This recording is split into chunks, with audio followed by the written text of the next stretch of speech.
Well, it seemed like we'd limp into the weekend last week. We had a pretty strong day on Friday, all the way up into the close, and that weakness in the close. We had some pretty. We had Sunday night last, and this morning, early this morning, seemed to be okay. But then that weakness just continued throughout most of today. So we're going to break that down to see what our expectations are now. Are we starting a new intermediate run? Has that intermediate pullback that we were on, has it ended yet, or is this just a continuation of that? Were we too bullish for our own good over the past couple of weeks going into this run? I'm going to break all that down from a technical perspective to see what the charts are telling us and what we can expect to see going into the rest of this week, especially in light of the same timing from October expiration to the November election in 2016, and what did that look like, and how could we have a repeat in a similar type of election scenario this go around. So I'm going to break all that down with our trade idea today, with again the same strategy we've been using a lot of lately because of the market environment's giving it to us. So we'll take a look at that. So let's go ahead and get started. Today is Monday, October the 19th, 2020. This is the Market Outlook from MarketScholars.com. My name is David Settle. All right, well, let's take a look at the S&P 500 with the Market Forecast Indicator. As you can see, the intermediate line turned back down to the downside here, and we're back to a yellow line, light pink shading. Just like that. Now we've been on a little bit of 4 out of 5 down days here, the intermediate line is turned down without getting into the upper reversal zone. The near-term line turned back down without getting into the upper half of the chart. So, we're about 4 days now with the near-term line being down in this reversal zone on this near-term pullback. And the intermediate line still above its market sentiment line. You get back below its market sentiment line, that's when you start to say, okay, now there's more of a concern that we'll break all the way down, especially considering the distance back below 50, in which case, this would be pretty bearish intermediate high point.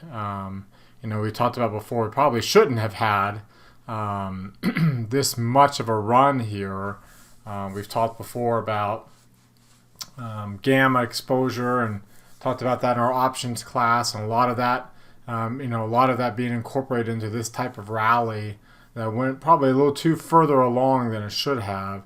And we're seeing now, last week, after breaking above the 78% retracement line, which would make you think, okay, we're bullish here. Now we're starting an intermediate run, but then not being able to hold that within a couple of days. And then now starting this week, breaking down back into the retracement zone of this intermediate pullback, again suggests that we might not be done with this intermediate pullback. As great as that rally was, we might not be done with the actual pullback itself. And obviously we're still between the 0 and 23% retracement levels, so that anything between 0 and 23%, and it's such a wide range because of how big this rally was, right? How big this rally was. So it makes the 0 to 23% level abnormally. I mean, look at the 0 to 23% level on this decline. It's a very small range. It only takes a day to go from one end to the other right there. But in this particular case, we can go up and down quite a bit, in between the blue retracement levels, which is of the rally, the retracement of the rally here. So very, very noisy period, very noisy spot to be in for the S&P 500. Of course, the expectation, at least in my opinion, for a pullback would be not necessarily get us all the way down to the 38% retracement, but at least down to the 78% line, the one that we crossed up above here and stayed up, or we did once here, didn't hold, but then we finally got above and stayed above. I do expect that will most likely hold on any kind of, once we actually finish the intermediate pullback. Of course, Russell 2000 looks a little bit more bullish because we actually did get above these high points from a few weeks ago, but we were more bullish on the Russell here lately. That got the intermediate line up above 80, so it's turned back down too, but still has dark green shading because we're still above 80, and we're so far above the moving average that it's still obviously green. So very, despite the weakness here, 4 out of 5 days to the downside there too. Still very strong trend. And you can see the near-term line also pulled back down, but it did get above 50, unlike the S&P. So it's pulling back down towards 50 and actually stayed up above it. The Nasdaq 100, of course, looks very much like the S&P. The difference there is the near-term line never did, kind of bounce, and it's been on a pretty steady decline 5 days now to the downside. 5 days to the downside for the S&P, and that's brought its near-term line all the way into the reversal zone as well, kind of a bearish move. You can see it's above. We are above the market sentiment on all these indexes, large cap indexes. So we'll see if this short sentiment carries us back down. The Nasdaq never did really get a good close above the 78, and like the S&P, has broken back down into its retracement zone as well between the 62 and 38% levels. So this is a pretty decent pullback, and kind of something that we were, especially on the Nasdaq, expecting. That's why we were kind of loading up last week on some bearish deltas going into the weekend, and particularly for the Nasdaq.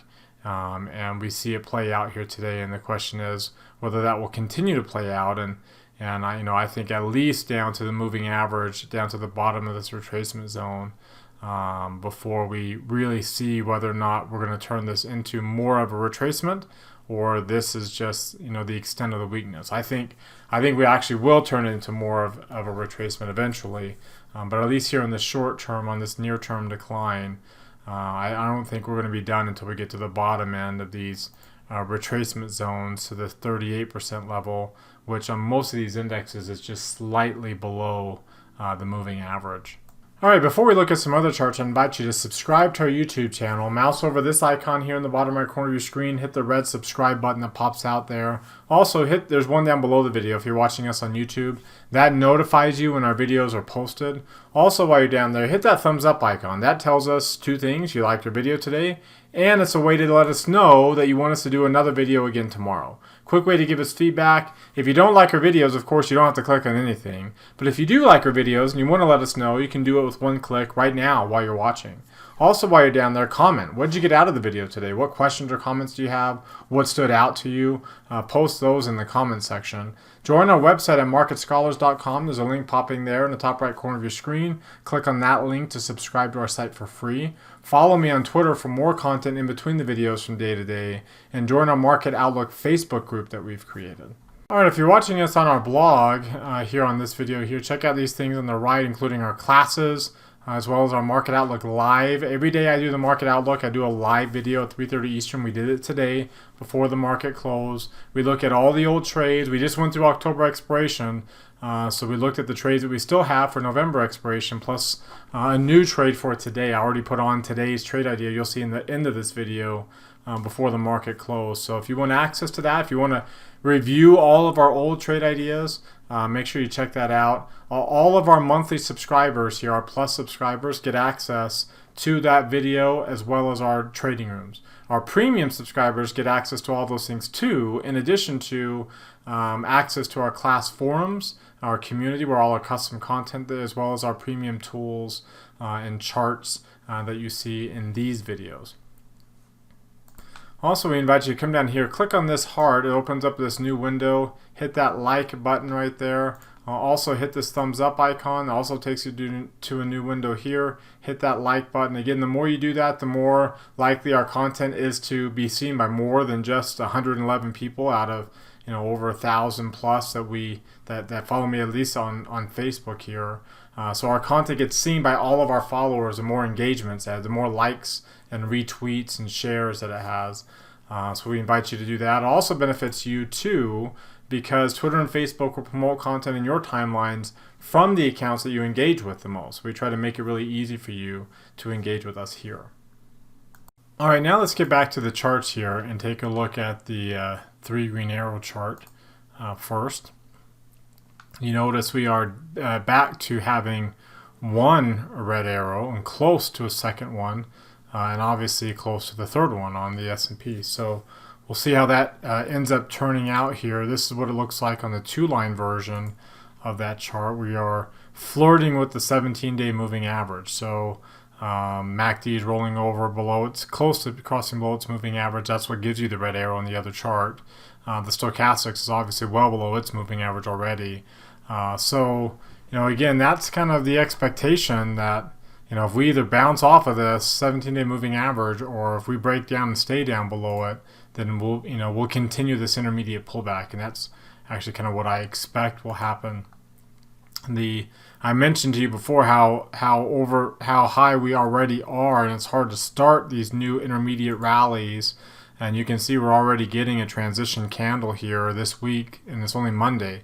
We already have a lower shadow, small body compared to the prior week, upper and lower shadow for that matter, lower high, lower close as of right now. And so we'll see how this ends up playing out by the time all is said and done. If you take a look at some of these other charts, the RSI is in the CCI, they're not. So again, it's kind of like this inflection point. We can bounce off of here and still be kind of relatively bullish because we haven't crossed below 50 or below 0 yet. We'll see if that ends up being the case here for the rest of this week. The negative index has already jumped right back above 25. So just like that, the positive hasn't fallen below 25 yet. So we're, again, not as bearish as it could be, but a pretty decent jump up here in the negative index with a very low ADX here. So we'll see, again, that's relatively bearish. Not as bearish as it can be, like some of these other charts, but relatively bearish there. You can see here on the Ichimoku cloud, we're back down into the cloud. We're below both the green, or we're back below the green line, but still above the blue line. But being in the clouds, not, again, not very bullish. And you can see the red line is flirting with crossing back below the price here. So that's something to keep an eye on. And then from a Bollinger Band perspective, here we are at the point of the value area. So again, we either hold this and bounce, or we continue to pull back down towards that 78% retracement where you have these volume nodes down here. All right, now let's take a look at the intraday chart and look at the breakdown below yesterday's low. Still some pretty decent gap in volume until you get down to this 336, 334 area where the point of control is. So again, we're not as bearish. Like getting below this point of control and below this value area is one thing, and we're not there yet. But you notice we have, we filled in this, like we had all these gaps here that we had created during this 4-day rally. We had finally filled in this gap, and then we gapped up, right? Then we gapped down and we filled in that gap. We gapped up, filled in that gap by the end of the day. Gapped up today, filled in the gap by the beginning of the day, and we're filling in all these gaps. We filled in that gap there. We filled in this gap. The only one left to fill in is this one down here, from the 7th, from October the 7th. Before we get down to the point of control. And of course, we even have this gap from late September that could be filled in as well. So again, you can kind of see that was the expectation, and we might have, again, this little rally here might have been a little bit too much, considering, again, 4 gaps in a row, none of them filling in, and then this kind of blow off top we talked about last week, last Monday. I think we're seeing the fruits of that right now. You take a look at today's volume and trading range, just a little bit below average at 68 million. The trading range, though, well above the average. In fact, when you look at it from this perspective, it's one of the bigger down moves that we've had for a while since October the 6th, right before we started that 4 gap stretch, which was so rare. I tweeted out before. You can see the VIX is rising here. Not very much of a gap yet to the downside. I think our worst selling is going to be at the end of this intermediate rally rather than the beginning, which is typical. So you can see that we gapped up and rose throughout the day. We're in bearish territory. This is the first time during this little when we started with the weakness in September.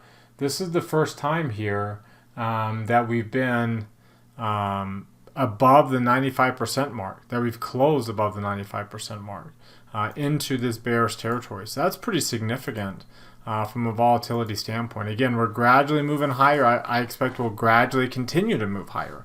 And there'll be some ups and downs too. And again, I don't think we'll get to this level until we approach. Again, last in 2016, the volatility pretty much went up every single day from October expiration to November election. And we talked about before the expectation of that type of pattern continuing again here, especially considering how low volatility has been, not on an absolute basis, but on a relative basis here. All right, so to summarize our technical outlook here from these charts, again we can see the pullback, and we were a little wary about that rally, and especially that kind of that last Monday where we kind of really had that blow off type move, and we talked about, like most investors would take that as a bullish sign, but we were a little skeptical about it. By the end of the week, that played out, and so far, at the beginning of this week, that's continued, and we're kind of at the mode now, kind of like last week, where it was a little bit of an inflection point.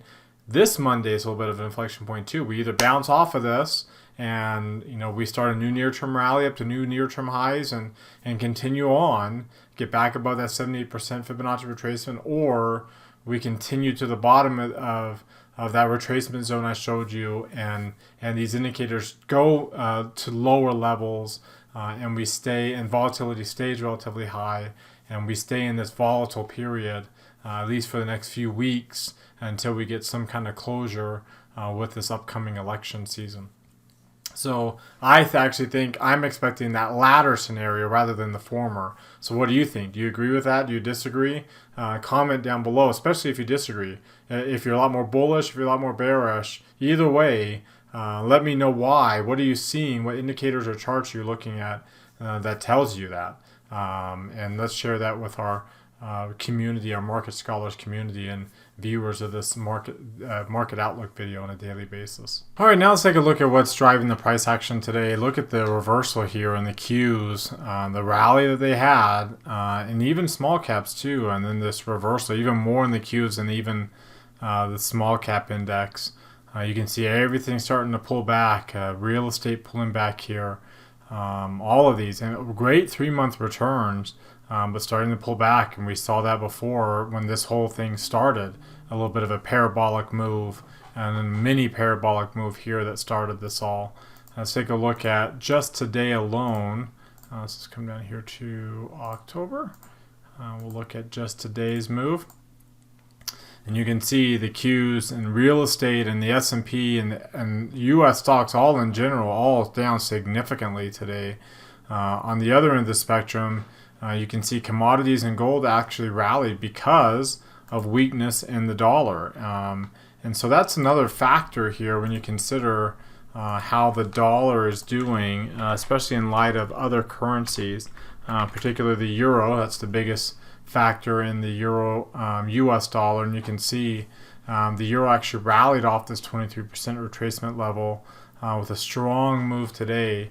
So that's actually not a bad thing. That if the dollar, if we're gonna kind of break back out of here and break back above this 118.25 level and get going again, back above this high point that we had at the beginning of October, if we can get above there and get going again, then you're going to feel really good about risk appetite in general.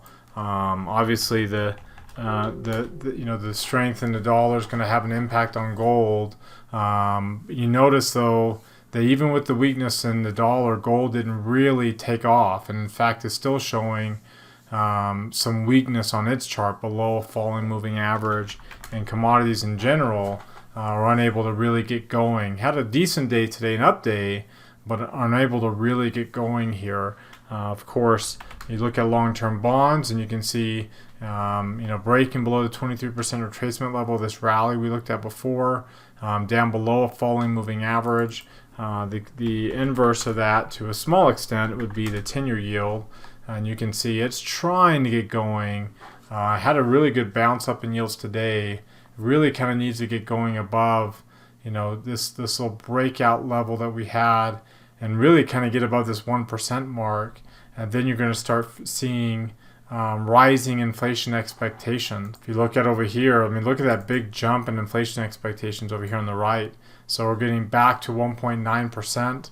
I mean, that's significant. We've been stuck down here for so long that we're now getting close back up to this 2% mark. These are long-term inflation expectations. You're going to see a significant jump in the yield. And I've mentioned to you before that the yield can go up without the Fed raising interest rates. We've seen this lots of other times. Here we go. Especially during this last little run. All these periods here where the yields rallied while the short-term rate stayed near zero, we had all these attempts of yields rallying off of lows for an extended period of time on a long-term basis. This was a year and a half here that you had yields rallying. And then up from mid-2016 up to the end of 2018, you had over 2 years of yields rallying. Now that did prompt these short-term rates to start rising, but some of these others, like this one, we went from 150 basis point difference essentially here between the 10 and the 2-year, all the way up to 2.5%, without the Fed doing anything to the short-term interest rate. So we're obviously well below. We're only 65 basis points now. So there's still a pretty decent move that we can make to get up to this 2.5% mark before the Fed starts looking to start raising that short-term rate. That gap gets so big that the Fed's got to start catching up the short-term rates to catch up to where the long-term rates are going. So that's still a long ways away, but it's a good sign. And we've talked about this before. The worst thing that can happen is that inflation doesn't come up, right? The inflation expectations stay down. That's prompted all this Fed action in the past when inflation expectations have been as low as they are. So that's the worst thing that can happen, is they can't get inflation to run up. Obviously, that's not the case now.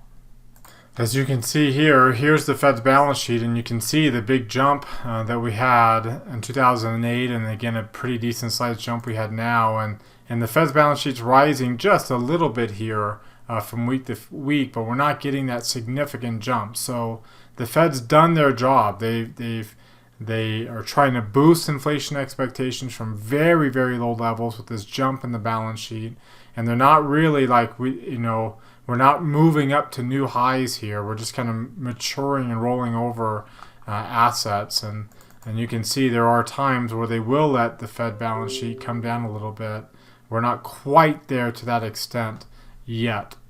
But you can see when you got these periods of time where these yields really take off here from late 2008 all the way up to 2010. These were, and then here up to the credit downgrade.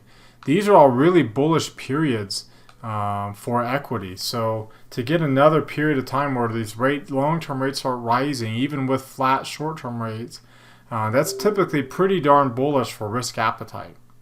So even if we might get some volatility in the short term heading into the election, coming out of the election, once there's a result, it doesn't really matter whether it's Democratic or Republican from a presidential standpoint. All that matters is that there's a result and there's no more uncertainty about a result. Then the market will be able to, with all these headwinds that it has behind it, be able to really get going again, and you'll see risk appetite take off. So any weakness I expect from a market standpoint, I'm not looking for it to fall off a cliff. I'm not looking for it to enter a bear market. I just expect an intermediate pullback, an actual intermediate pullback, a real one that dips below that 23% retracement and stays down there. And then once we're done, then we're back up. We're back going again. Now it might not take off, as much as we did off those March lows that we had this year, those COVID lows. But we'll get a nice, good grinding move higher throughout most likely next year into the year after the midterm election year. All right, if we take a look now at the sectors and how they're performing, you can see the big 3-month returns here in technology and discretionary rolling over. Communication services already lagging, also rolling over. In fact, pretty much everything here over the last few days. If I were to go through and just look again at just today here, October the 19th, we can see everything coming down. I mean, it was a pretty much broad-based selling. Obviously, you have utilities and staples holding up better. Discretionary also holding up with staples there. Industrials and materials, dollar-sensitive areas holding up better with the weakness in the dollar today. Technology, communication services, energy is just continuing to be a big laggard. If you take a look at the last 5 days, 2, 3, 4, 5 right here. So this is the 5-day losing streak that we've had in the S&P 5, well, in the NASDAQ especially. You can see, we're down 3% over this 5-day losing streak. Look at what's the biggest losers: energy and real estate. But then after that, you have technology and communication services, along with financials down here as well. Up at the top, you have your dollar-sensitive areas, industrials and materials. Economic growth-sensitive areas, too. That's a good sign. Again, we want rising inflation expectations. We want rising economic growth expectations. That's a very good sign for that, as well as the rise in yield that we've seen here lately. Despite the rise in yields, utility is actually underperforming, but real estate, or outperforming, excuse me, with the safety mode, but real estate not. So it kind of goes to show too, that they have these economic growth sensitive sectors outperforming and real estate underperforming is a relatively positive sign for the markets from a longer term perspective, not necessarily in the short term, but from a longer term perspective. All right, so for today's trade idea, I wanted to take a look at an industry that's also kind of economic growth sensitive, and that's the semiconductor area. And we took a look at Micron today. Micron's got a good bullish pattern here. It's had a little bit of a breakout pattern. You see the strong bullish market forecast that it has. You look at it on like its Bollinger Band charts, and you can see that we're moving towards out of this kind of, for multiple months we've been stuck in this range of volume. We're not breaking out of the value area. We're not breaking out of this volume yet. There's still some pretty decent volume above where we're at right here, below, not only above the value area, but also below the value area. So it's not going to be an easy kind of breakout move in this space. And obviously, still being in the value area means that this center of gravity is still going to have some pull over it in terms of dragging it down. You take a look at the 3 green arrows, you can see it's got a pretty, still got 3 green arrows, obviously above its 8-day moving average. Recent golden cross that we're moving up with some bullish weekly candles here. You're looking at its RSI and CCI and their bullish levels, as well as the DMI. Here you can see it's also at bullish levels with the rising ADX is close to crossing up above 20, giving us what would be a dark green shading, or at least light green shading once you cross above 20. So it looks like it's trying to get going here, but again, from a broader standpoint, it's going to be relatively hard if technology is underperforming for it to get too much of a strong trend. And that's why we took a look today at selling an iron condor on it, selling the 20 deltas here, so 48, 46, and then over here I don't have a 20 delta, so we'll do the 26, selling the 58 and the 60. This is what its risk profile looks like here, and then you can see the break evens for the chart. If you take a look at where they will be, you see you've got some pretty decent room to the upside to work with. If we were to keep going up all the way up to its break even, a little bit beyond, so basically up to the 52-week highs. To the downside, we got the point of control above where we're at and a strong volume node below the break even. So even though there's a little bit of a gap there between the break even and its and the 1 standard deviation, you've got some good, strong, solid support that will keep it from having too significant of a decline, which would be perfect for this type of trade. And position sizing for a normal position, because we barely just had earnings on the stock, and now we'll be able to see if we'll get kind of some sideways action, continue to get some sideways action on a stock like this, with some strong bullish signs, meaning that it's unlikely to have significant directional move to the downside, but considering the broader market environment, unlikely to have too significant of a directional move to the upside either, which makes it perfect for this type of trade where it can go up, it can go down, and anywhere in between, and stay and be able to make what we're trying to make on it. All right, well, that wraps us up for today. You've heard from me now. Now I want to hear from you. Use that link popping out in the top right corner of your screen. That takes you to our Market Outlook forums. All of our subscribers and even our free subscribers get access to that forum. So let's keep this conversation going. Open up any new threads with questions or comments. Reply to anybody else's thread. As always, thank you very much for watching. Remember to subscribe to our YouTube channel. Hit that thumbs up icon on Twitter and Facebook too, as well as on YouTube. And also a comment on a video. Have a great rest of your Monday night, everybody, and we'll see you all next time.